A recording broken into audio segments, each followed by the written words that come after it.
Bonjour à toutes et à tous, bienvenue dans Parlez-vous cinéma, l'émission du Festival international du film d'Amiens. Alors aujourd'hui, nous recevons la réalisatrice Eusanne Palsy. Eusanne Palsy, bonjour. Bonjour. Alors cette année, vous êtes invitée au FIFAM pour les 40 ans de Rue Cazenègre, votre premier long métrage qui est sorti en 1983, qui est adapté du roman de Joseph Zobel du même titre. Le film se déroule dans la rue Cazenègre, donc au milieu de plantations de canne à sucre en 1930. Et on suit José, un enfant de 11 ans qui est élevé par sa grand-mère. Et sa grand-mère, elle veut absolument qu'il étudie pour sortir en fait de la rue Cazenègre, pour avoir un autre avenir.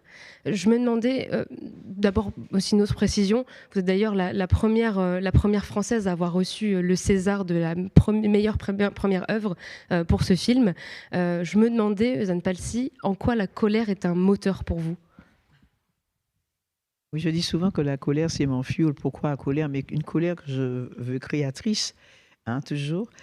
Simplement parce que si je suis arrivée au cinéma, c'est dû à cela. C'est parce que j'étais une grande, et je le suis toujours, une grande amoureuse du 7e art. Et au bout d'un moment, je ne pouvais plus supporter qu'un art que j'aimais tant nous excluait. Et voilà, nous excluait. Et par, par- par- parce que, bon, pour quelles raisons? Pour des raisons raciales, de toute façon, c'était évident. Euh, donc, c'est la raison pour laquelle j'ai décidé de donner une voix aux miens, mais tout en étant ouverte au monde, hein, pas m'enfermer dans un cinéma de ghetto, je dirais. Euh, et ce qui me permet d'aller toujours de l'avant, c'est cette même colère. Pourquoi? Parce que cette colère, elle ne s'est pas. On aurait pu penser qu'avec le succès international de Rue Cazenègre, 27 prix internationaux, avec tout tant, ah, que les choses seraient plus faciles. Que les choses seraient plus faciles, mais hélas. Donc, cette colère ne m'a jamais quitté parce que c'est ce qui me permet de tenir, d'avancer, de me battre, d'arracher les choses, d'enfoncer les portes et de continuer mon petit bonhomme de chemin. Une colère créatrice, en fait. Colère créatrice, tout à fait. L'an dernier, vous avez également reçu un Oscar d'honneur pour l'ensemble de votre carrière. Cette année, le Centre Pompidou vous consacre une rétrospective qui est en lien avec les 40 ans de la marche pour l'égalité et contre le racisme. Justement, dans une interview pour le Centre Pompidou, vous dites, pardon, je cite, avec ma caméra, je ne filme pas, je répare. Qu'entendez-vous par là? Oui, alors, simplement, très tôt, j'ai pris conscience de l'importance du cinéma, de l'importance de l'image. Alors, je prends toujours en référence Hollywood. Je veux dire que euh, s'il y a ce racisme qui continue à nous poursuivre, même s'il y a des évolutions, etc., mais le racisme anti-noir, comme anti-arabe ou anti tout ce que vous voulez, existe encore, en tout cas en ce qui nous concerne. Ça a été véhiculé par le cinéma, qui est le cinéma aussi, le cinéma de Hollywood, très fortement par le cinéma de Hollywood, parce qu'il était partout. Les films américains, on les a vus, on les voit encore à travers le monde. Voilà, c'est comme Coca-Cola, c'est comme les donuts ou autre chose, McDonald's et tout ça. Bon, et ça nous a, et ce cinéma a véhiculé une image très très négative de l'homme noir, homme avec un grand H, puisque ça inclut hommes et femmes. Et jamais le noir n'a été présenté dans des rôles valorisants, quoi. Intelligent, brillant, médecin, avocat ou ingénieur ou autre. Toujours dans des. Où ils brillent, nous brillons par notre absence, ou lorsque nous sommes au cinéma, eh bien voilà, c'est toujours dans des rôles très dégradants, pas beaux du tout. Ce qui fait que ce racisme-là, les gens qui n'aiment pas les Noirs ou qui ont des idées préconçues des Noirs, ça vient de là aussi. Donc, pas seulement de Hollywood, mais en France, voilà, je dis que c'est dû à ça aussi, certainement. D'où vient votre passion, votre fascination pour le cinéma? Alors là, ma passion, ma fascination pour le cinéma, je crois que c'est quelque chose qui remonte à ma plus tendre enfance parce que j'aimais beaucoup, j'adore les images. J'ai un frère aîné qui était peintre très jeune, à 14 ans. J'étais tout le temps dans son atelier avec lui et je peignais aussi. Et je composais des chansons, j'écrivais des poèmes, mais tout ça, c'était des choses très imagées. Et puis, je crois aussi que c'est dû au fait que, je le dis sincèrement, là, que je sois né, que j'ai eu la chance de naître dans un coin du monde riche en couleurs, en couleurs, la Caraïbe, la Martinique, avec avec des personnages extraordinaires, un pays où le merveilleux existe, toutes ces histoires qu'on nous raconte dès notre plus tendre enfance et où nous avons des conteurs, voilà, donc comme les griots africains. Donc, et quand ils comptent en images. Donc c'est vrai que chez moi, j'avais cette sensibilité-là aussi, parce qu'il faut être quelque part, être prédestiné aussi à recevoir ce genre de choses. Donc je peux l'expliquer de cette façon. Vous parliez du conte et justement, petite, vous étiez très proche de votre grand-mère, Camille. Que vous a apporté cette relation avec votre grand-mère? Alors déjà, ma grand-mère Camille, bon, ce qu'elle m'a donné, c'est un bagage extraordinaire qui est fondamental. Parce que grâce à elle, j'ai su qui j'étais. Je savais que j'avais des racines africaines. Ensuite, celui qui a vraiment scellé la chose et qui a ouvert les fenêtres encore plus grandes, c'est Aimé Césaire, des gens comme Frantz Fanon, etc., Édouard Glissant et d'autres. Senghor, enfin toute une génération, cette génération de Noirs, auteurs, poètes et hommes politiques aussi pour certains. Donc, mais ma grand-mère, donc, c'était vraiment un personnage incroyable. Et, et heureusement que je l'ai eu dans ma vie parce qu'elle m'a vraiment doté des outils nécessaires pour affronter euh, euh, toutes les choses désagréables, je dirais, les exclusions, le racisme, le sexisme, tous les ismes, comme je dis souvent. Et justement, vous venez de mentionner Aimé Césaire. C'est une autre personne qui vous a inspiré, qui a inspiré certaines de vos œuvres. Je pense notamment au triptyque documentaire que vous avez fait sur lui en 1994. Qu'est-ce qui vous marque dans l'œuvre d'Aimé Césaire? Ben, ce qui me plaît chez Césaire, qui m'a plu très jeune, c'est que je disais déjà, adolescente, je disais, et tout le monde se moquait de moi, je disais, tiens, quand je l'écoutais parler, j'entendais sa poésie, etc., je disais, mais naïvement, quoi, je disais, mais c'est marrant, mais il parle comme moi. Ça faisait évidemment rigoler tout le monde, je disais, mais qui es-tu, toi, pour qui? Mais c'était simplement, je voulais en fait dire, avec mes mots de gamine, quoi, que j'ai trouvé quelqu'un qui a mis des mots sur mes ressentis. Voilà, je n'avais pas d'autre manière de l'exprimer. Et ce qui me plaît chez lui, qui m'a plu chez ses, c'est sa sincérité, son honnêteté par rapport à ce qu'il est, le fait qu'il ait cherché, qu'il était très fier d'être nègre, et qu'il a, je veux dire comme disait donc Breton, André Breton, le pape du surréalisme, qui dit Aimé Césaire, la parole d'Aimé Césaire, belle comme l'oxygène naissant. L'oxygène, c'est ce qui nous permet de respirer, de vivre. Eh bien, et c'est vrai qu'il nous a appris à respirer, comme dit Marie Scondé. Il nous a donc inculqué euh, euh, euh, notre histoire et ce que nous sommes, les valeurs, la fierté d'être nègre et de revendiquer ce que nous sommes profondément, quoi, sans exclure qui que ce soit. Et puis, c'était un très, très grand humaniste. Vous êtes né, vous avez grandi en Martinique dans les années 60 et ensuite vous êtes rendu à Paris dans les années 70 où vous êtes notamment passé par l'École nationale supérieure Louis Lumière. Quels souvenirs vous gardez de cette période à Paris dans les années 70?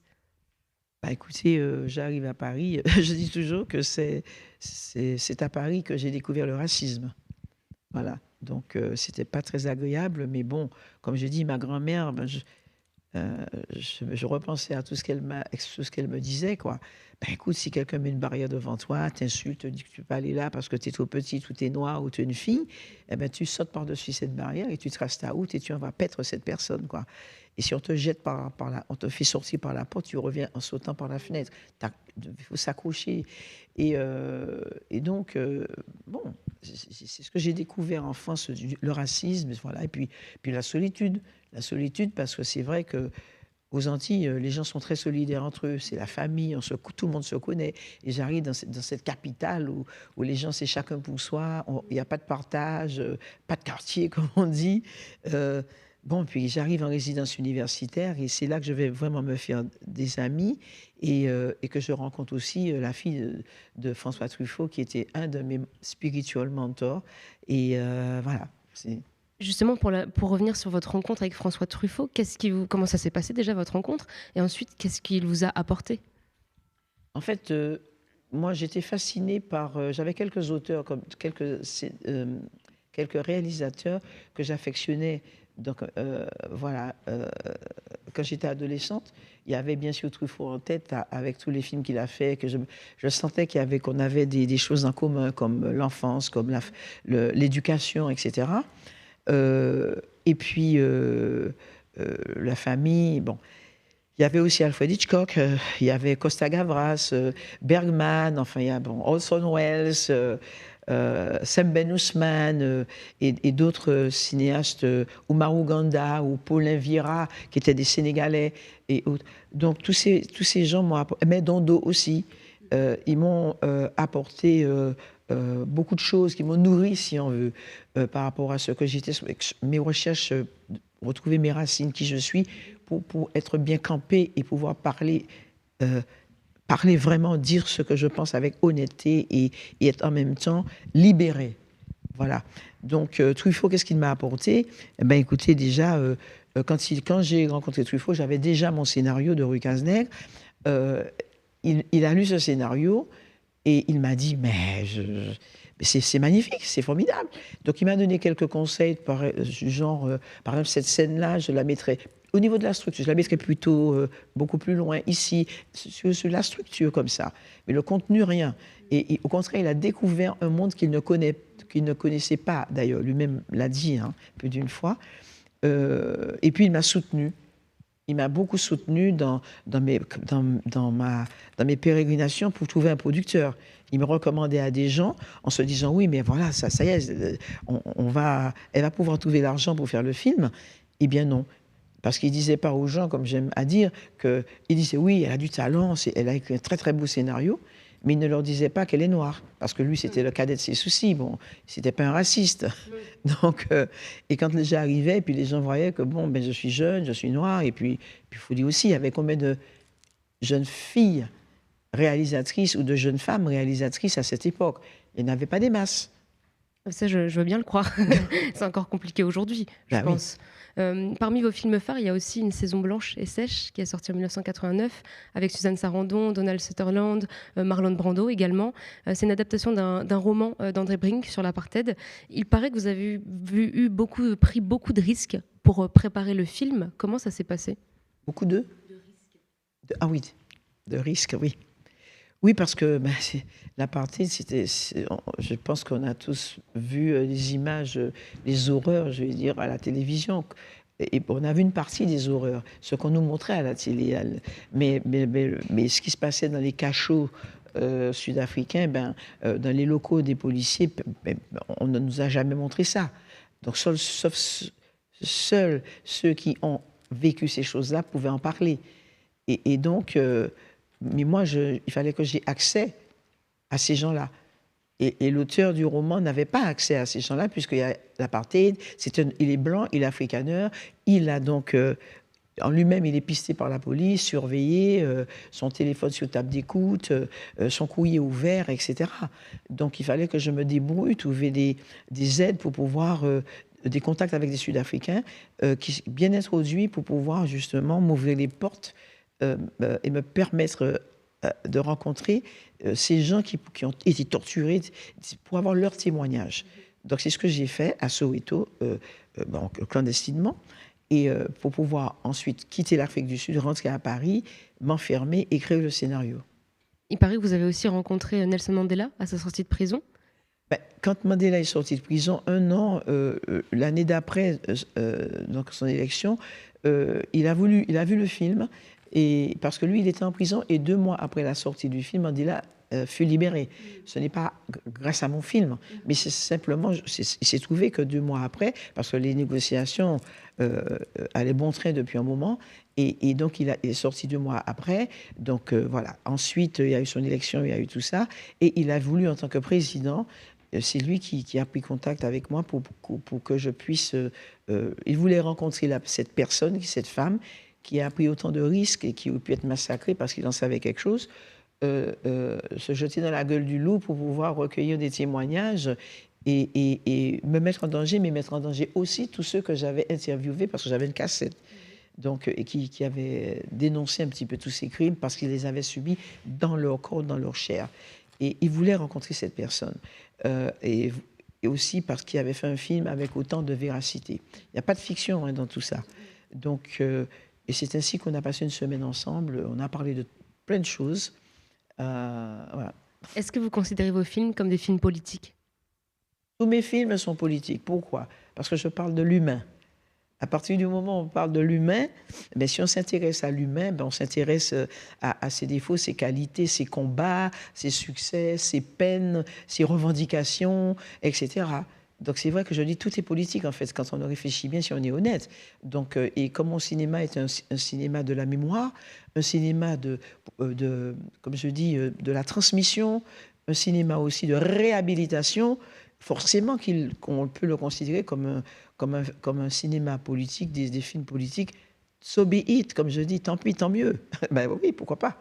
Et est-ce que vous pensez que le cinéma peut faire justice? Totalement.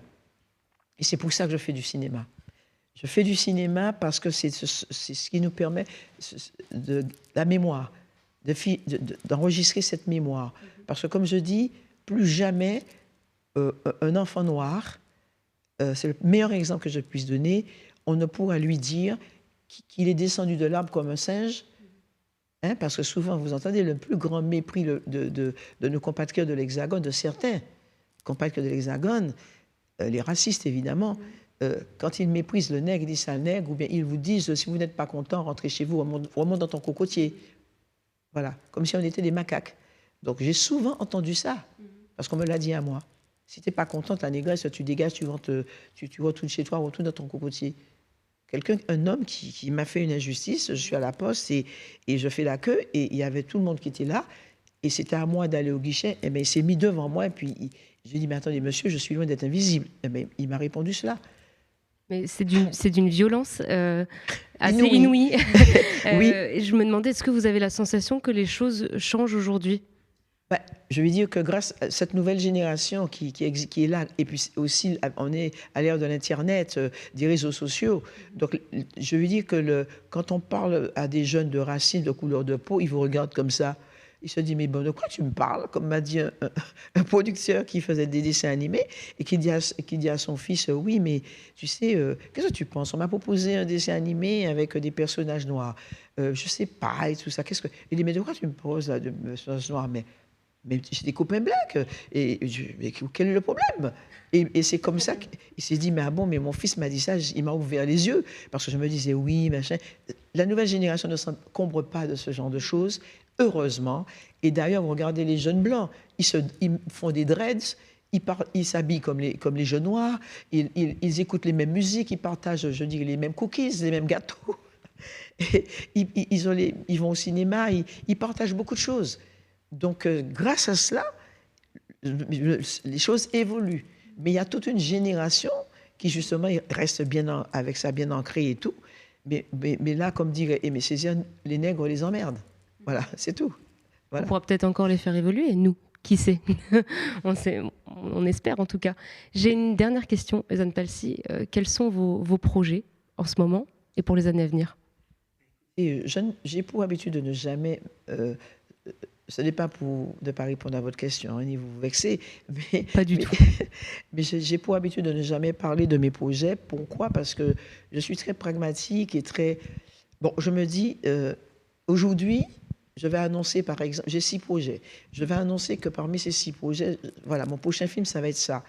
Eh bien, je ne vais peut-être pas trouver l'argent pour pouvoir faire ce projet-là. Donc, je ne le ferai pas. Et je passerai à autre chose. Et les gens vont me dire, je vais vous retrouver peut-être 1 an plus tard, vous allez me dire, mais votre film, mais qu'est-ce qui s'est passé? Pourquoi ne l'avez-vous pas fait? Et votre film... Voilà. Donc c'est pour ça que je n'aime pas trop vendre la peau de l'ours avant de l'avoir tué, comme on dit. Donc il y a des projets, de très beaux projets qui sont des gens différents d'ailleurs.